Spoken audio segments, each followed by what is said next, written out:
Welcome to Three Devs and a Maybe.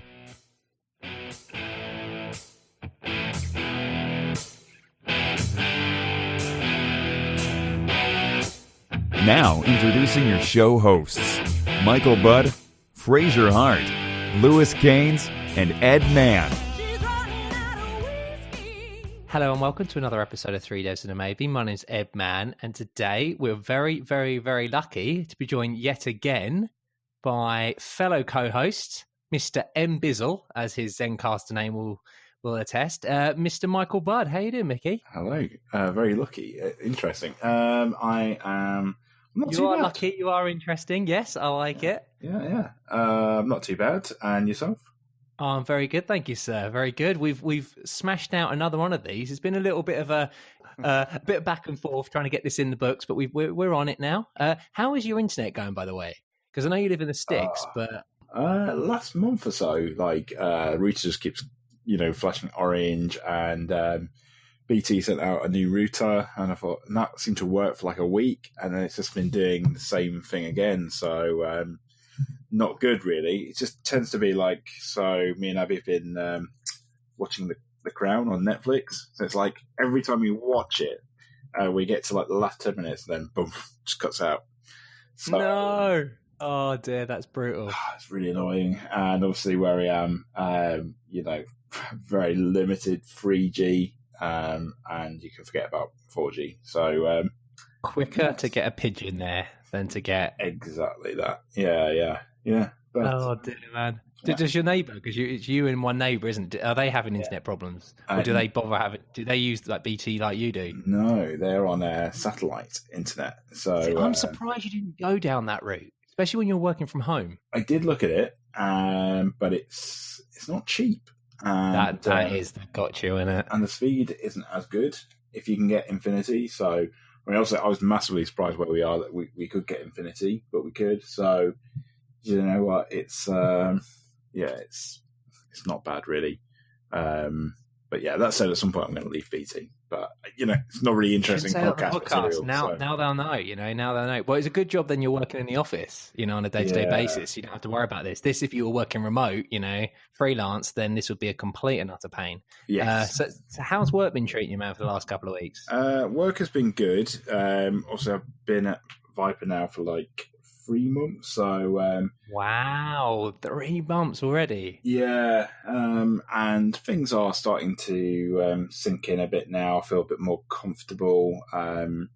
So yeah, I'm enjoying it, and I am still learning stuff, which is really good. And like I said in the last episode, they're really hot on their design patterns, and it's one thing to like read about them, but another thing to implement them. So it's really good to work with a team that do that kind of stuff. So, but other than that, I kind of I think I might have said in the last podcast, but they use Bamboo for their builds and stuff. And I've actually set up a Bamboo server myself in the last week. So that's been pretty cool, just playing with that, because I've never really used anything like that before, if I'm being completely honest. So I found Bamboo really nice and easy to set up. So that's just been another part of the learning curve, really. But yeah, and again, it's just sort of continuing getting a better knowledge of Git. We started doing this thing in the last few weeks. We found that a lot of our senior developers are just spending all their time just reviewing pull requests. It's just crazy. I feel so sorry for them, but they've had like an influx of new guys come on board. Obviously, we have this rule that like every pull request has to have 2 approvals before it can get merged. So they tend to end up doing those. So what we decided was, rather than having like one big massive pull request at the end of your work, is that we kind of have like a feature branch and then the dev branch, and we just you try and submit a pull request every day, and you can then just put your make a pull request to your feature branch. So then you can just keep getting approvals, keep merging in, and then in the end you'll merge your feature branch into the main develop branch or master branch, whatever you do. So that's been really, really good, and it does help again, just getting more familiar with Git and having a clue what's going on and what you're doing, to be honest. So yeah, been interesting, like I say. And in the meantime, still working my way through the Head First Design Patterns book, and it was really weird. Sort of Friday night, went out with a couple of friends in Ashford, both programmers, and we went to this like sort of like a craft beer bar type place, and we ended up spending very, very thin. That's it. And we just kind of, just like end of the week, and you can get the opportunity to relax. And we ended up speaking about design patterns for like an hour and a half. So, what can you do? We do a podcast, dude. This doesn't. Yeah, I mean, this true. is we can't really, can we? No, that's it. It's part of us. It's in our DNA. It I do have is. one question actually to ask about the bamboo stuff, which I'm very interested in. Yeah. Like, so how do you set that up? That is, I'm guessing that's not a cloud solution, and that's something then that you pull down, you install the binaries yourself on your own server? That's right. So, I mean, essentially, I think they've got like two plans on their like tier structure for pricing, and one is like you get a license for like $10 a year, so it's it's nothing. And you're absolutely right. So I just basically used wget to download the tar file and installed it, because it's a Java application. So you've got to make sure you've got like the JDK installed. But other than that, it's a pretty painless installation, to be honest with you. And then once you've got it, obviously you've just got like a bare bones. So all I've got at the moment is basically running through all the unit tests, and then it basically uses. Have you used PHP CS Fixer? Oh, it's like I have in the past. Yeah. Yeah. So I've just created another unit test which basically executes that command using like the lint option, and it will just, if you've got any code that's not PSR2, then it will fail.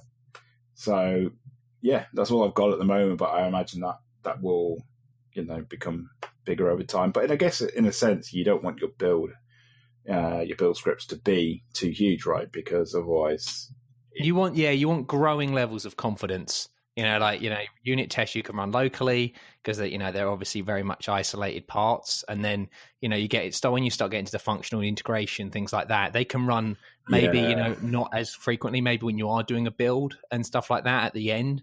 So you kind of get growing and increasing levels of confidence until the end when you want to do that final. Okay, we're merging this, we're deploying this. Completely agree. Yeah, and that is actually one of the problems we've sort of had at work at the moment is.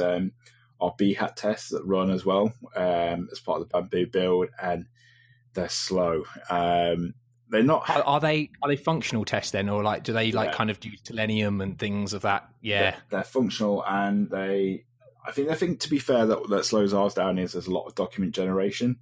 So there's a lot of we run like LibreOffice. And that's kind of opening up these documents, stripping out placeholders, all that kind of stuff. Oh, wow. So every time that one of these, API endpoints is called, it's kind of starting up that application and doing all the generation, and then it closes down and so forth. So I think, to be honest with you, over time we can finesse that. We just, it's like everyone else, we're kind of chasing our tails. So we kind of know it's something that we want to speed up. So yeah, I mean, again, as part of that problem, we do have this case where, we make our pull request and that automatically creates a build, and it's a bit annoying because then if something fails, then you go back to your branch, and like by that time, your branch is stale, and then you need to merge in the latest, and sometimes it can be a bit of a pain, but it's certainly better than not having it. So. That's it. And it's, with Bamboo and stuff. Yeah. So I'm currently, what we use at my builder is we use Jenkins, and we've been using Jenkins for many, many years now. Yeah.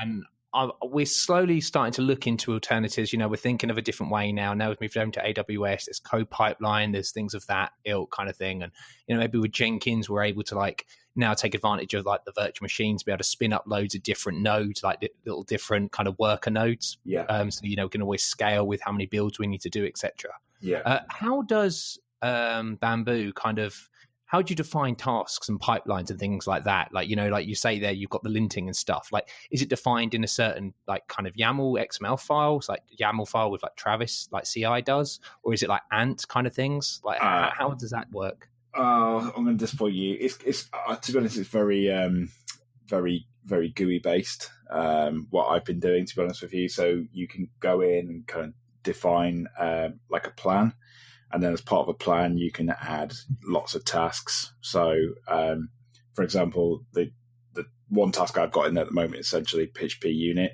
and you can just say add task, and it will have a certain amount of like pre-configured things. So one of them is like PHP unit, basically. So I don't know if there is a way you can do it with like a config file.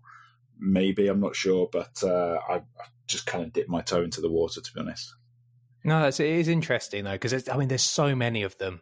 And actually, when I move on to something I've been doing, like with Travis CI, like it very much becomes part of, obviously, the routine when you're building things, and like speed is a big importance, and also flexibility.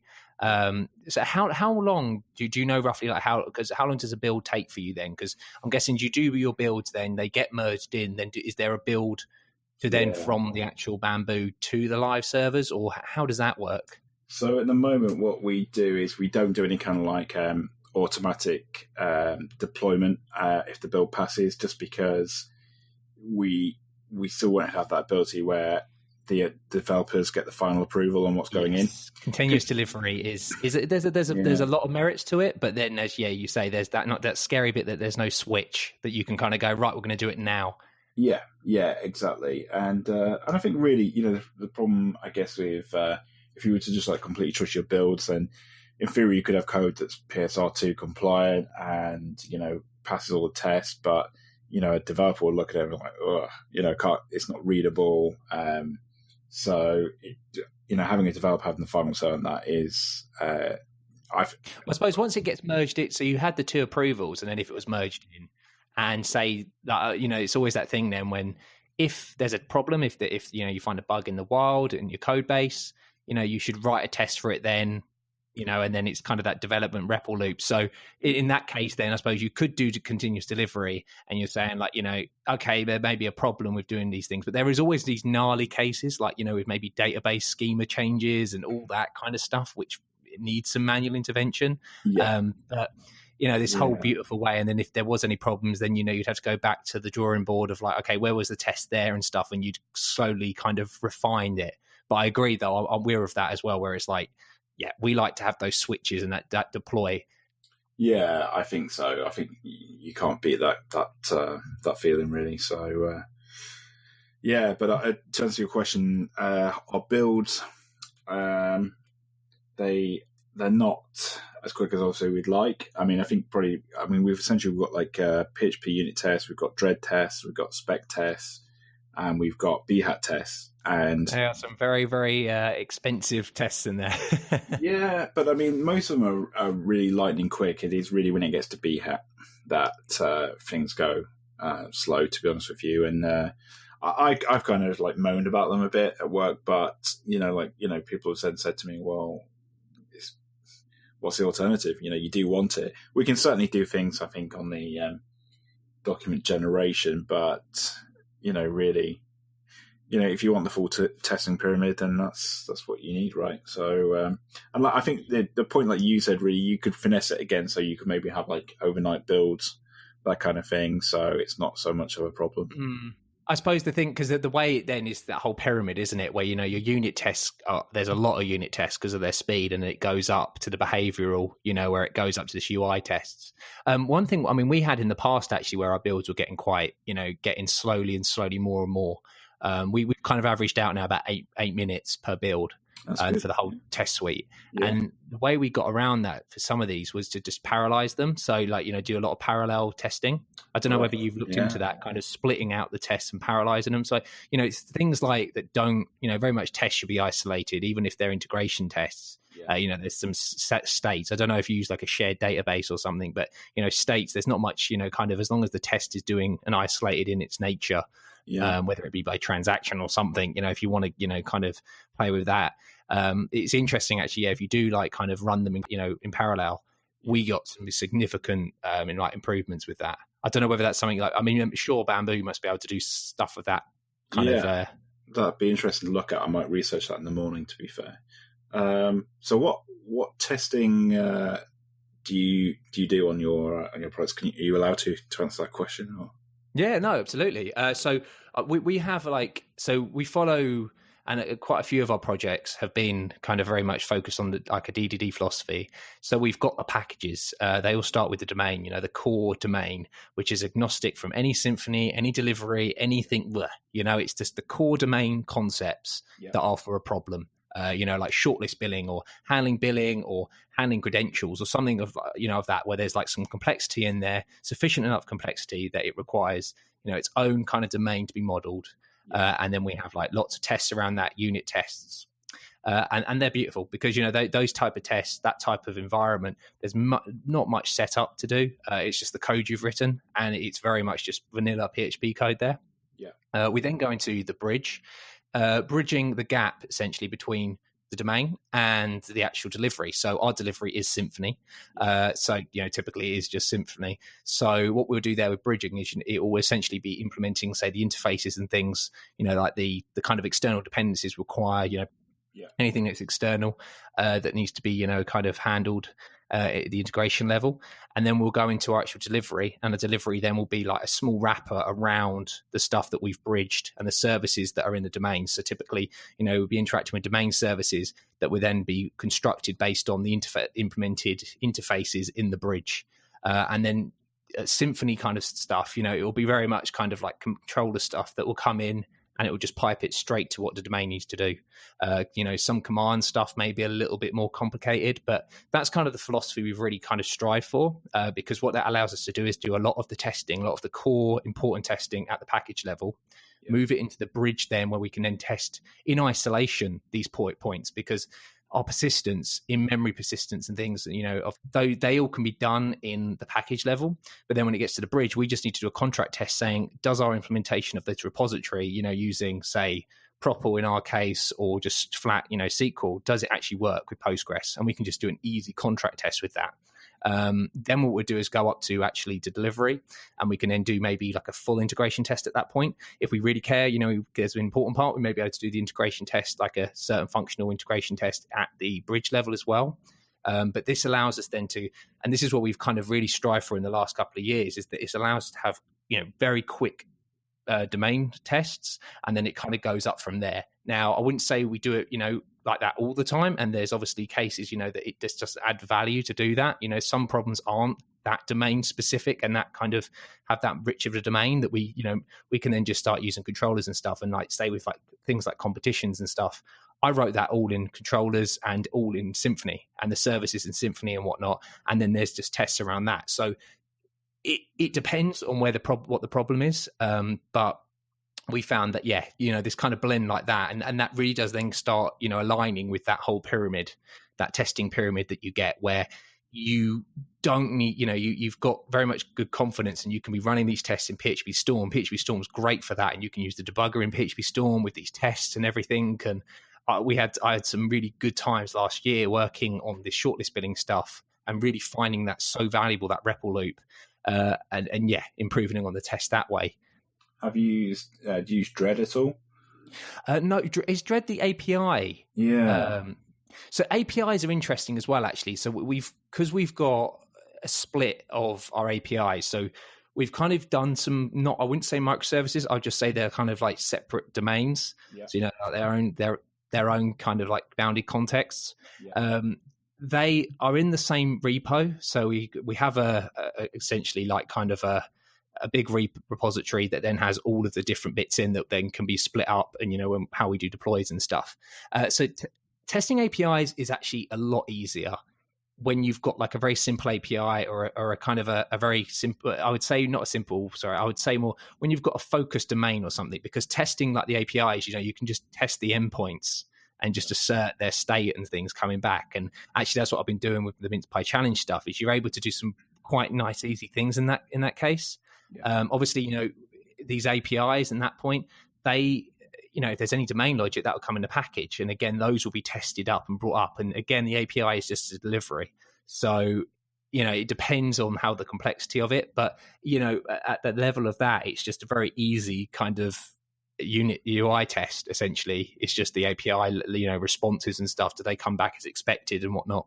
so that has been a big change in mindset for me since I've been a Viper. This idea that, because I think, I don't know if it's fair to say, but because I'm from like the Laravel world, I'm so used to kind of like validating things in controllers, and then you go and work for some developers who are very much DDD disciples, and then the first thing they try and beat out of you is this idea that you're doing anything at like the controller level, because really the logic is at your internal model, those model representations of things.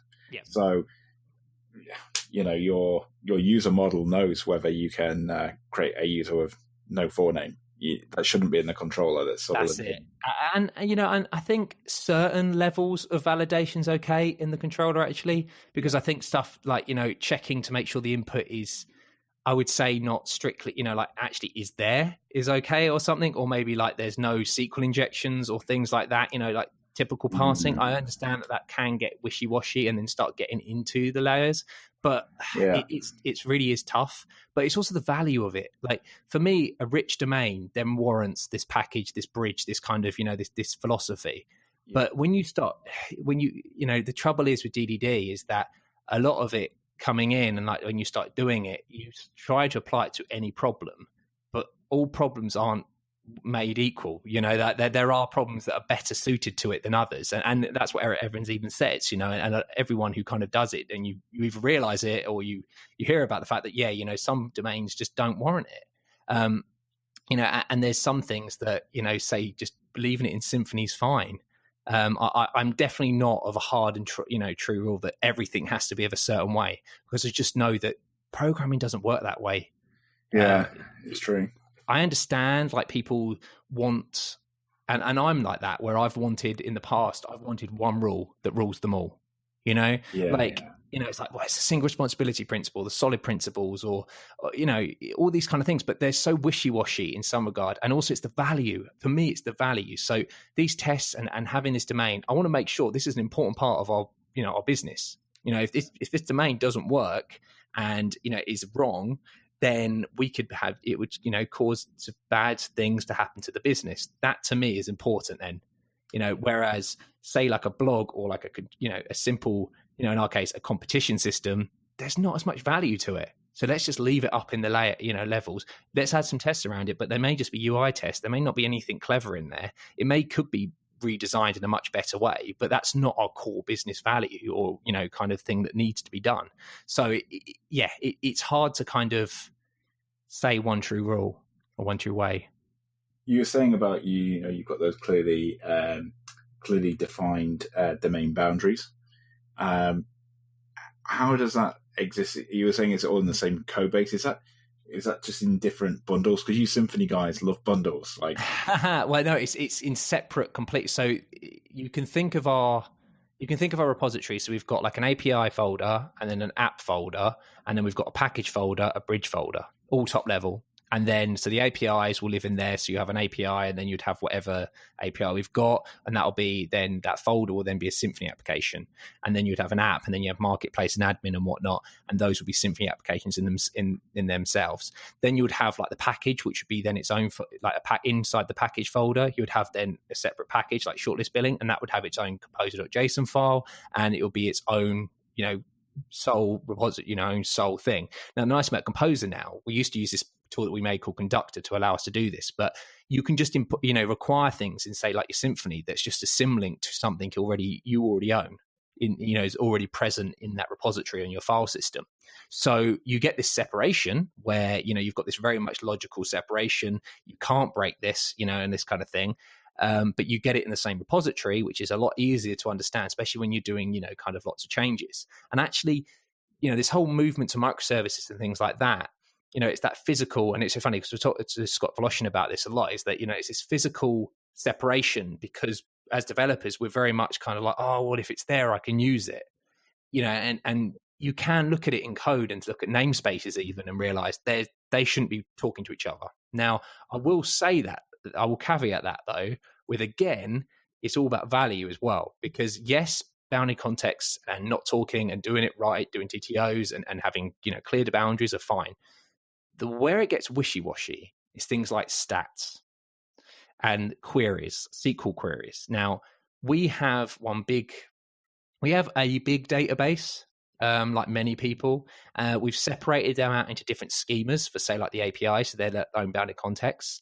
But some tasks, such as stats, it's very easy because, again, people come to you and ask for stats and stuff, ask for different things to just cross the boundaries. Now, I'm getting bitten by that actually this week because I'm splitting out something into its own entire database and its own separate thing. It's going actually very well, but I know there's some queries and some stats and stuff that's being kind of added on at the end because, you know, we want to be able to just answer this question. It's really easy in the database. They're all there and stuff. But yeah, you get into this world where playing around with bounding context and kind of, you know, separating them out is very much just a cognitive thing. It doesn't have to be a separate service thing. No, that's true.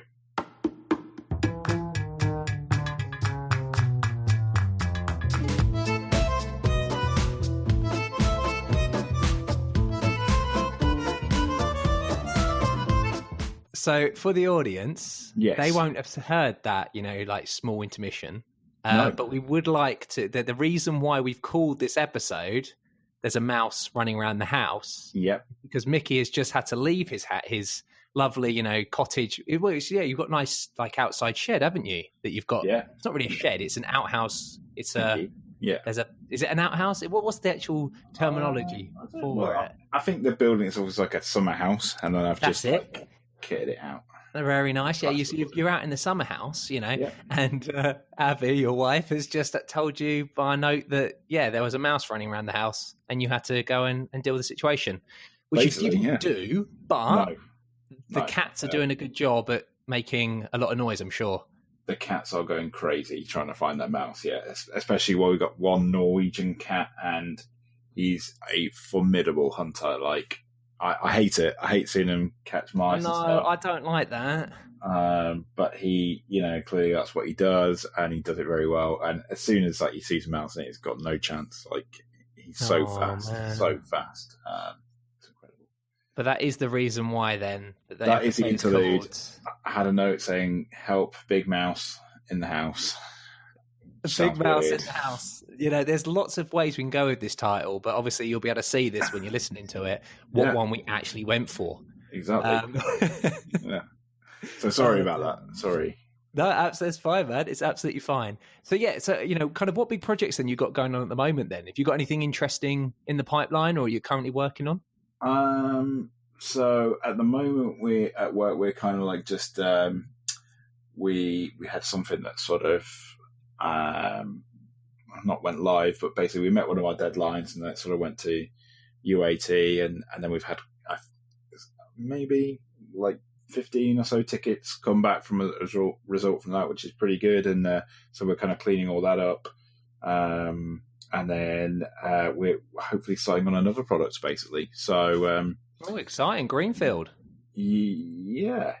So we've got that, and sort of, to be honest, in my spare time now, I don't really get a lot of chance to do too much. I would still like to build something of my own at some point, but at the moment I'm just taking the opportunity to, read the Head First Design Patterns book, and also, non-development related. Been trying to learn a bit of French. So threw that out there. How's that going? Are you using any apps for it or anything like that? Yeah, I'm using that. Is it Duolingo app? Okay. How you find it? I love it, to be honest. I think it's a really good app. It's free, and I just do sort of 10 minutes every day on the train. So I try and do that, and then read the Design Patterns book on the train. It just means I like this productive time. This seems to be some really good, like, productive time for you. Yeah, there's just so much to learn, isn't there? So, but like I said, I mean, you touched on the Eric Evans book before, I think, and that is, I really want to get on into that book, but I don't want to leave the Design Patterns one half finished. But I think I'm near the end of that now. I'm on the proxy pattern, which in my Kindle says I'm 60% away through the book, but someone who's reading the hard copy of the book told me the other day that I'm right near the end. So that was quite nice. Who are you going to trust? That's the thing, isn't it? I know. Did you get anything for Amazon Prime Day? I didn't, no. I did look to see if they Amazon have it. geniuses. Just the way that they're able, like they have completely dominated the market. And I was actually watching a video on kind of their idea is scale. Bezos's idea is that, okay, we can do that for one person. Can we do it for 1 million people, or at that million scale? And that's what AWS is like, isn't it? It's like, right, we can do this compute for me. Can I do it for everyone? And that's how their philosophy has been. It's just like, can we do it for everyone? Like Prime, it's like, great, I want free delivery for everyone. This kind of thing, where we have a subscription model and stuff. It's just, very, very interesting. I know that they start calling them FANGs now. Have you heard that? So it's Facebook, Amazon, Netflix, and Google. They call them FANGs. Oh, I like that. No Microsoft in there. Sad times. That's interesting, isn't it? Actually, yeah, they're still a big one. They're still definitely up there. I think they just come up with the acronyms and then make. Yeah, they're like, damn it, we need to put someone in there. Yeah, because I think you could do S as well, wouldn't you? But I don't know what S would be. Oh yeah, good point. Yeah. Currently, it's only FANG. We couldn't do FANG. Yeah, no, it wouldn't work. Sorry, Microsoft. You either need to change your name, or we need to come up with a different acronym.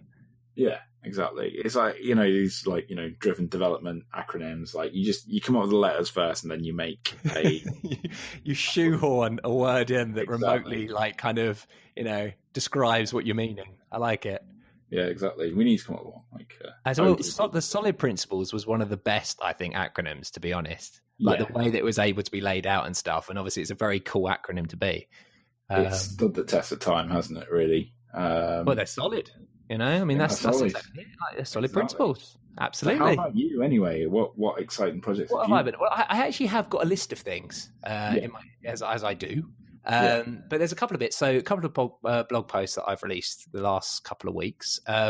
I had a little look into Babel plugins. So Babel is the transpiler, the JavaScript transpiler that allows you to essentially write the latest and greatest JavaScript and then transpile it. Transpiler, just a fancy word for saying change it from Java, new JavaScript to old JavaScript, staying in the same kind of language, programming language, or actually the same. It's the same third level. It's like the third level programming language, or something. That high level is transpilation. So the way it works, I was listening to a podcast, I put it in the show notes, and like the 3 stages, the pass stage where they convert your code essentially into an AST, abstract syntax tree. And then from the AST, they then run a load of Babel plugins, one of which could be your own, the ones you typically see, the year 6 stuff, the year 5 stuff and whatnot. And then they just do another case where it's just it's essentially compiling it back. Now, I was very interested in this whole the Babel plugins and actually kind of thinking, how could I make my own? So I had a little bit of play, and actually there's a website that is in the blog post, and I've described it in the blog post, called AST Explorer, and it allows you to just play with it in the browser. So I made a couple of little plugins. One was called it was adding a function composition operator to JavaScript. So essentially what it was doing was overloading what the, I think it was the and bitwise operator does, the at symbol. And what it allowed you to do was very fancily kind of do function composition, which is essentially nesting functions very nicely with just this composition. So you get this in things like F#, and you get it in Haskell with dot notation, and I think it's like greater than in F#. So that was a lot of fun. And then I did this idea, and I thought, all right, let's just completely go crazy and let's completely change the AST, because it uses the visitor pattern, which in your book I'm sure you've looked at the visitor pattern, and it's able to use this, and a lot of the actual kind of compilers use this to kind of traverse the AST and change it, manipulate it. And essentially what I'm doing is manipulating the AST. So another one I did was auto-curried functions. So I say that anytime there's a function invocation, I want to have a look at it. So I then say in here that I want to split out. So because I've made the function operator, there's 2 ways actually. So the auto function thing, I say if there's a function, I want to look at it. And then what I do is currying is essentially, it's essentially the idea is that every function is just like a chain up until the value, the end value of 1 parameter functions.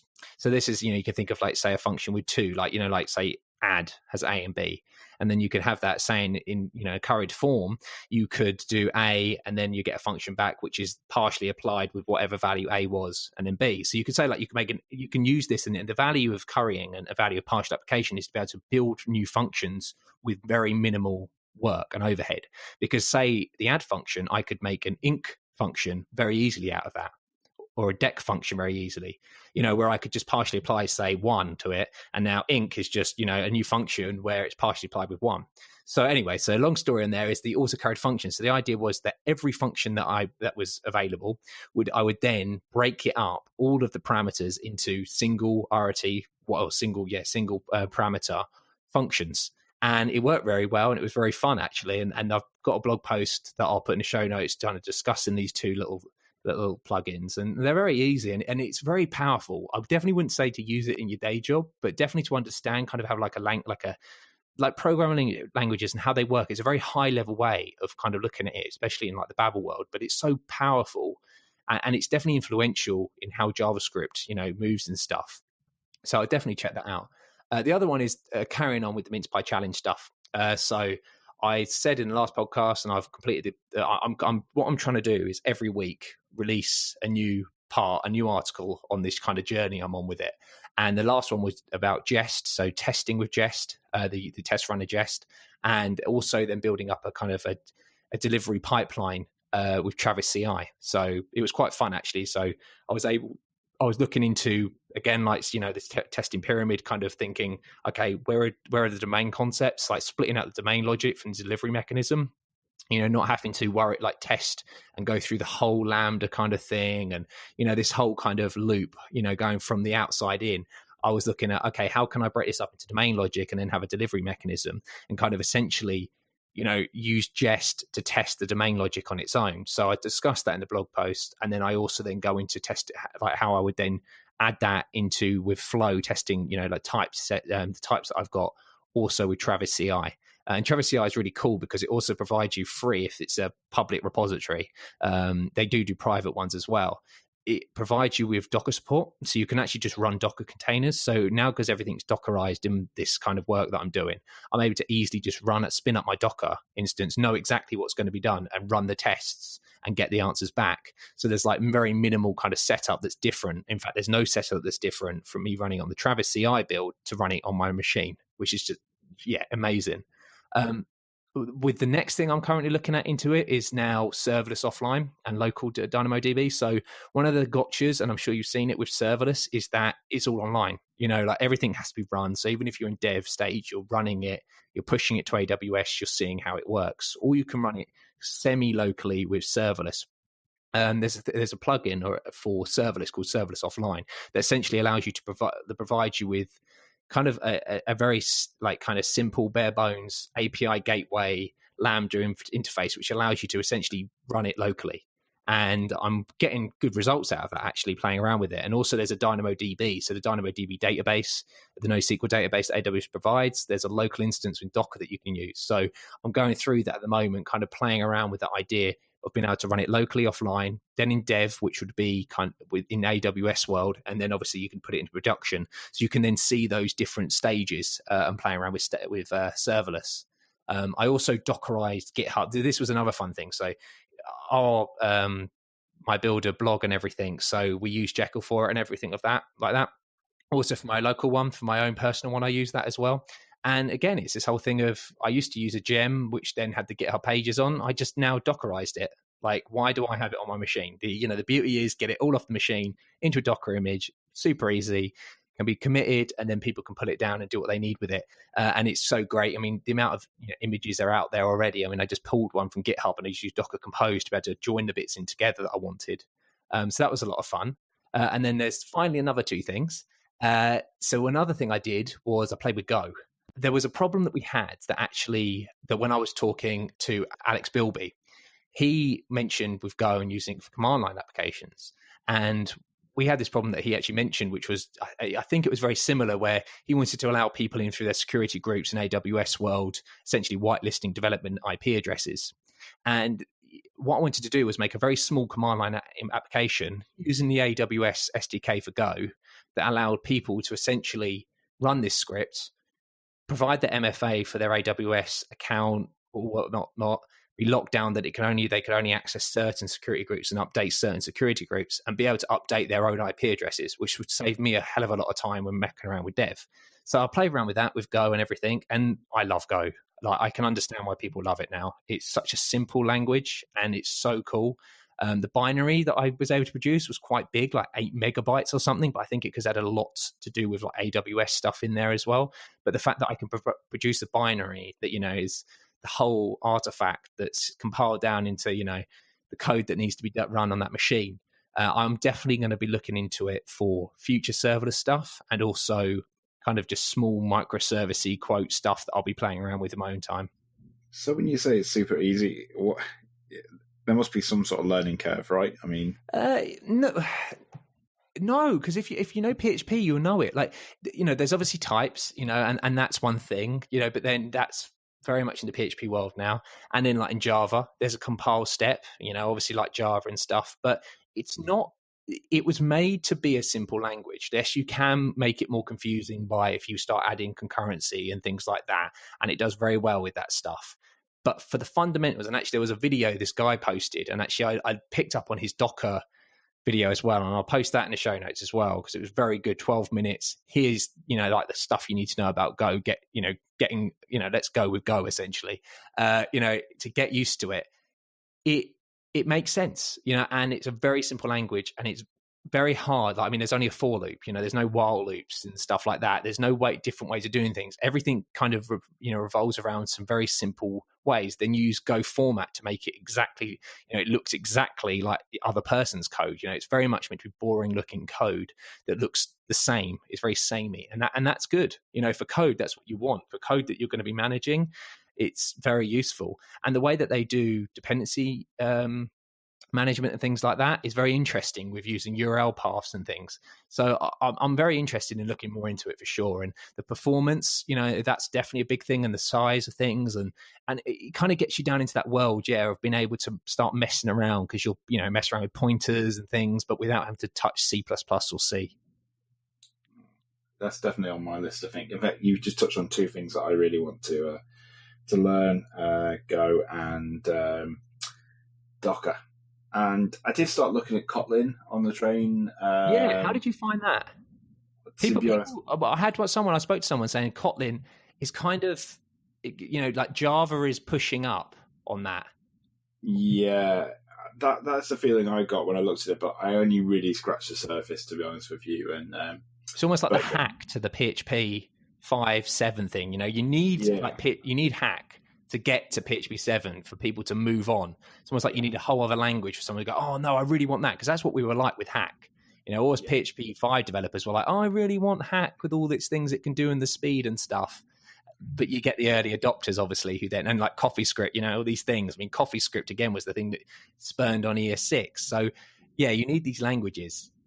Yeah, absolutely right. And another thing, and the final thing, and I think this is something you will be quite interested in, and I'm definitely interested in. I know that last episode, and I know you bought for Christmas electronics kit.